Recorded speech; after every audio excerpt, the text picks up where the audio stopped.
obviously glad to be back at it. Bye week, if there is such a thing in college football. We were able to get out there and get a couple practices in last week, and then most of our coaching staff was able to hit the road recruiting.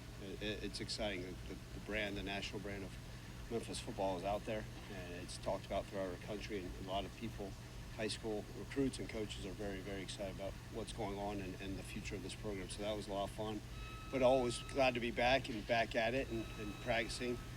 And today, obviously, with a focus on South Florida, and excited to move forward. You know, obviously the questions about the possible hurricane. First and foremost, our prayers are with anybody that may be affected by this storm. And then secondly, we will make great decisions, obviously based on the safety of our student athletes. That will always be our number one focus in everything we do. And so we'll be mindful of that moving forward. But the administration is doing a great job of having those conversations. And, you know, our job as a program is to keep our guys focused on the task at hand. And if they ask us to adjust accordingly, we will. But like I said at the beginning of that, the safety of our student athletes is always going to be our number one concern. So as things come up, we'll make sure we share those with you, good, bad, or indifferent. But excited to continue a week of practice versus a very, very tough South Florida team. We know how potent their offense has been. It's one of the fastest tempo offenses in all of college football. They've got a ton of weapons. Like I said, even last time, their defense is much improved.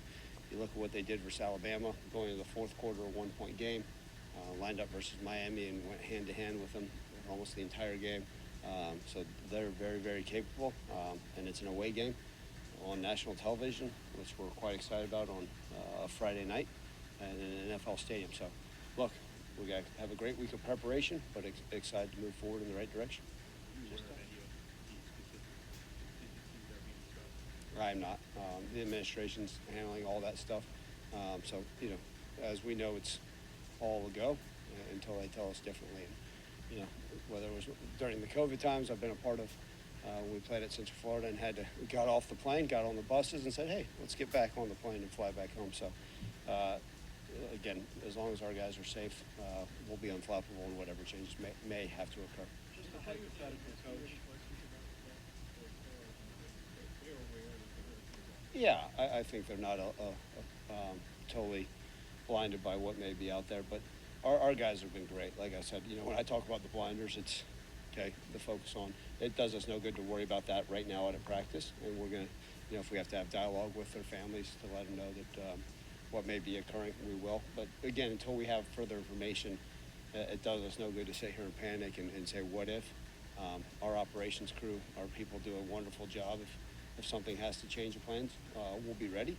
But at this point right now, here in Memphis, all we can do is, you know, pray for those that may be affected and have great practices and focus, assuming we're playing Friday night versus South Florida and Tampa.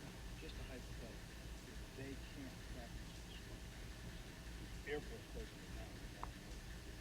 Would the league consider that an unfair competitive advantage for you guys, or how do you think that would play? Well, there's been a lot of times. I mean, there's times during COVID where we couldn't practice for 5 days with a full, and they said go play the football game. I mean, we went down to Tulane with 50 guys, and the league had zero concern for us. So I don't think that's going to be an issue. I hope they get to practice. We want the best version of South Florida they can get. I do know they have a brand new indoor practice facility as well. So it's like everything. I mean, there's been times where we haven't been able to practice, and the league said, okay, who cares?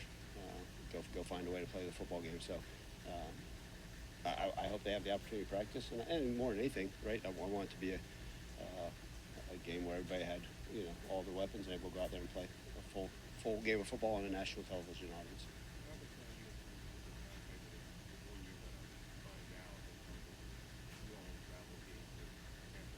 Zero concern. There's absolutely nothing I can do about it standing here today. Like I said, we've got guys that are doing a great job, a wonderful staff that will be ready if we do have to alter our travel plans. But sitting here today does us no good. And then, look, as a leader of this program, I can't have, oh my gosh, man, I've going through everything I go through, and you guys have heard me share the story. I'm not getting off on a tangent, but I was with the Vikings when the dome collapsed. And we were supposed to go play a football game, and the dome collapsed. And they came and said, hey, you're no longer playing a game in your own stadium. And we'll go home, and we'll let you know in the next 8 hours what's going to happen. Then we traveled to Detroit and played a Monday night game, home game for us with the Vikings in Detroit versus the Giants on Monday Night Football. I was in that very same year. We played the Eagles in Philadelphia. The largest snowstorm in Philadelphia history came through. That game got pushed to Monday night. So back before the day, some of you young people won't remember, before they had 2 Monday Night Football games, well, that was like the first time they ever had back-to-back Monday Night Football games. Oh, by the way, then that next night, the second largest snowstorm in Philadelphia history rolled through. So then it got pushed to Tuesday night. We played the first Tuesday night football game in 50 years. You got to adapt and adjust, no different than it was with COVID. Natural disasters, all those different things. Very scary, and we're not going to take those lightly. But for me, from my standpoint, I've got to have a plan regardless of what happens, because if they say, hey, you're playing the game on Venus, well, cool. All right, let's figure this thing out. Let's get a spaceship. Let's go find a way. How's it? And be ready to go in the next 24 hours. Now, looking at football and stuff, how are you feeling health-wise coming out of the bye week? Good. A question I get to actually talk about, not have to talk about spaceships to Venus.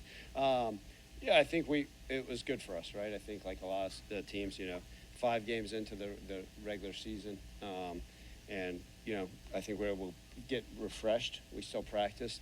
We'll never feel as good as we did when we stepped on the field at the end of July, but I think a lot of our guys are back to where they need to be. Still some guys that have some long-term injuries that we'll still wait on and see where they can do. But it was good for us to get back. We got some veterans, a guy like Kobe Drake that's played a lot of football. It's good for them to catch their breath, and some of our other guys. And sometimes I tell them just as much to walk away, get out of our building for a couple of days mentally, right? Like our staff was probably thrilled that I got on the road. I didn't ask anyone to travel with me. I could be by myself. They could be by themselves and kind of focus on recruiting. So it was good for everybody. But from a health standpoint, I think we're exactly where we need to be right now. I know you said weeks ago that Greg was going to be out for a few weeks. How is he coming along with you? Yeah, and I don't mind sharing, obviously. I don't think he'll be able to go this week, but he is progressing quite nicely. So there's a possibility to be ready for There's a possibility. I think with him, it's right when he got hurt, he's like, "Hey, you sure I can't go back yet?" And we're like, he's a tough young man, but yeah, there's certainly a possibility. He is one of those that's truly a week to week, Jarvis, and we'll kind of see. And we got a wonderful medical staff here and support staff that keeps us abreast of everything. USF offense was obviously really explosive basically all of last season. Kind of hit this moment so far this year. What do you see on tape from that side? Yeah, look, I mean, here's the deal. That tempo stuff, it's totally different than what we've seen. And that's kind of unique, right? Like we talk about every week seeing a different offense. Well, this time we're now seeing an up-tempo team. They still got a lot of returning players up front. They still, I think the leading receiver in the conference, right? One of the best quarterbacks in college football. They got a lot of weapons. And so I think what's happened is, just like a lot of things, when you go play Alabama, Miami, those are some tough games. And obviously Tulane this past game, I mean, we know how opponent Tulane can be. But their offense is still very, very capable. It's just like a lot of things. I think teams are trying to find ways to get into their rhythms. And look, they're still very, very explosive. So we got to make sure we're doing what we need to be, and more than anything, Matt, make sure we're tackling well, because a lot of it's a quick game, be able to get it out, and then, they'll line up, and we got to make sure we get our cleats in the ground, we're lined up and ready to play football. How do you concern you about Byron Brown's status? How do you prepare for that for other quarterbacks? Yeah, I mean, they didn't have a press conference last week, right? I don't know if they're going to do one this week, so neither here nor there. I know there's a lot of that show game that goes on with trying to figure things out. Whoever lines up for them at quarterback is going to play fast, and they've got their set plays. They've also had an extra week to prepare and maybe get healthy at certain spots as well. So we'll go out there. We're going to study all the quarterbacks regardless, like we do anytime. But whoever they throw out there, I assume they're still going to run their normal offense. We're expected to be high-paced and high-tempoed. Our defense has to be ready. But just like every team coming off a bye, there's going to be some new things. There's going to be some tricks up their sleeve, so we got to be prepared. If Brown plays, how do you slow him down? Because he's as mobile or more than the Navy quarterback. Yeah, that Navy quarterback. I don't know if there's much more, but yeah, we have to be better than we've been, and part of that is putting together a plan, to be able to contain the run. Right, a lot of it's the zone read stuff. A lot of it's making sure that we're in our gaps where we need to be. And I think, every time we do play a more mobile quarterback is making sure that we're trusting what we're supposed to do and being assignments on. I think that's part of it, Dave. I think you play those teams and it's, you can't play man coverage. If you're playing man coverage, then who's got the quarterback, right? And if you're not, then you're playing zones. Well, how you account for certain guys. So that's all part of it. But I think just making sure that our guys are doing exactly what they're supposed to and trusting their cues and reads no different than that Navy game. I'm not sure you like this game obviously it's so much, but last year when that game was great, you can go back and say how much you go back and watch that versus Yeah, because they have the same coordinators. Generally, and this is not giving away any secrets, because they have the same coordinators, we're going to, we always study, one, if we played them in the past, right? Okay, how did they play us? Because we've got, obviously different structures on things, and we've always changed some stuff up in different personnel.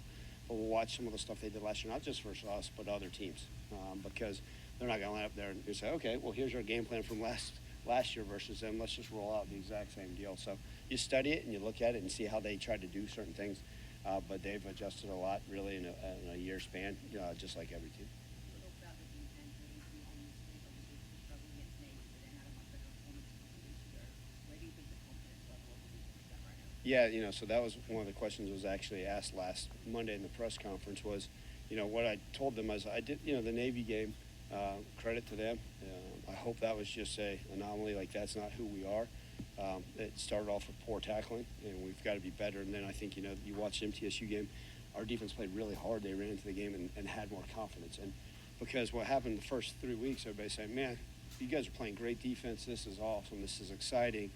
And then you turn back around and we have a poor game. And then you go back and we got to learn to play football again. Just like we said, we never want one game to be the definition of our program. That's not what I want our defense to be defined by. And I didn't want them losing their edge. And that was part of it, right? Don't lose your edge. Go out there and play really hard and do what you're supposed to. So I think they got great confidence, not a cockiness, because every week's going to present different challenges. I think our guys are excited about the challenge that South Florida will bring.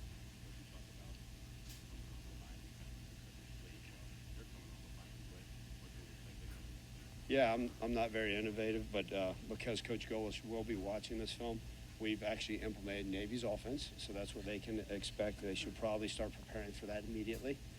But yeah, we're going to do all triple option under center stuff and tons of quarterback throwback game. A lot of unique stuff. We're totally changing the defensive scheme.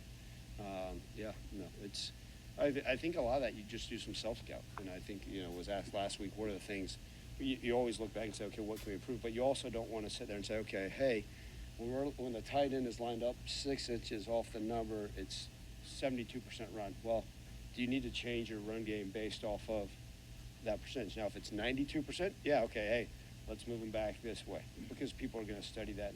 And so I think part of that's a self-assessment of what you're doing, offense, defense, and special teams. More than anything, with our bye week, we actually wanted to focus on our fundamentals, right? How can we get better? What can we line up? And can we step in the right direction, right? We've done a poor job in our return game of fielding correct kicks, right? We've had a muff punt, right? A muff kickoff return. How do we improve those things? So the basic fundamentals is really what we went back on. And then, hey, how well can we block and tackle? We weren't out there running 100-trick plays, unfortunately. I know fans want to see that stuff, but hopefully we can just be fundamentally sound and give ourselves the best chance to win. What's the balance in terms of, you guys have said you play clean and you take what the defense has given you so far, but rock the beer, rock maybe a little more against Middle Tennessee, but the explosives haven't been there as much. The balance of take what the defense has given you while also maybe trying to scheme around that, draw and generate more explosives. Yeah, you're right. The passing game explosives have not been there on paper, right? You sit there and say, man, and it's a combination of everything, right? Are we protecting Seth long enough for the explosive pass play? Are they playing top down? And hey, you're getting a bunch of 12-yard catches. Well, a fan would say explosive has to be a 50-yard touchdown. We've never been, people say, oh, you always throw the ball over the top, and we used to take what you give you. If they want to play man coverage, we have to be able to make the contested catches. We have not done a good enough job. Our wide receivers, our tight ends, our backs will all say we've got to improve on the contested catches, right? Winning those one-on-ones. And that's something we haven't done a great job. We got to be more accurate with the throws, protect better, and all that goes in hand. But then we talk about lack of explosive pass game, and then everybody says, man, the run game looks really good. Wow. And so you can't have both. Last year you guys were hammering me saying, man, why is the run game so poor? What are we doing? And then Blake Watson would have a big game, and y'all would say, oh, it's not like we go and design. A lot of it's based off of what we're seeing. If a team loads a box, and that's why they make RPOs, then we're going to be able to hit those. Maybe it's a 5-yard slant. Maybe it's a 6-yard out. Whatever it may be that's given to us. But yeah, ultimately we have to be better in the one-on-ones. We'd love to hit explosive passes. We'd like to be explosive in everything. But if they play a too high shell and everybody's back and we're handing the ball off for 6 yards a game, guess what? Then we're going to run the ball 80 times in the game, and you'll come back next week and say, you're not very explosive in pass, and I'll say, I understand that. But no, there's rooms of improvement, and certainly that's one of them. You mentioned one more. The drop recruiting. Have you noticed, obviously, there's a lot of talk about this program, you're out recruiting outside of people. Have you noticed that people notice you or they're kind of Yeah, it's awesome. And I think part of that, Jonah, has been fun for me is because we recruit a certain, geographic area, okay? And I think during those times, it's like you go back to a lot of the same places, and maybe it's a place I haven't been to in 9 years. But they're like, man, you're still at Memphis. That's awesome. And you get to hear about what your program's just been consistent. And that's why I think a lot of these, high school guys want is there's some consistency because, right, the number of guys that constantly changing shirts, staffs that are going different places. I think that's one of those great things. And they sit there and say, man, y'all are doing a really good job. And you hear that from other high school coaches, and then you hear it from the players like, oh, yeah, I know who you guys are all about, and I've watched you. And you hear them ask about questions. Oh, you guys got this guy, and I watched this game. And so that's a lot of fun. I think when you go around, if I was only here for a year or 2 years, then it would be talking about, oh, yeah, what'd you do at your previous place? And so it's been a lot of fun to be able to talk about the success this program has had. And quote unquote, it's like a hot name right now. Oh, Memphis, you guys got it going. It's a lot of fun. And I think a lot of we talk about the momentum, and then we can talk about, hey, the stadium, right? The build of the stadium, all the things that are occurring within it, right? The brand new academic center. Like, it's fun to be able to show them pictures of those things, talk about what we've been able to do on and off the field within this university and community. So it sells itself. But yeah, it's been a lot of fun. I enjoy that as much as I want to be here practicing. It's kind of great going out there and being a great ambassador for our program. But it's amazing because people have so much respect already on the outside looking in. Thanks, Coach. Thank you, guys.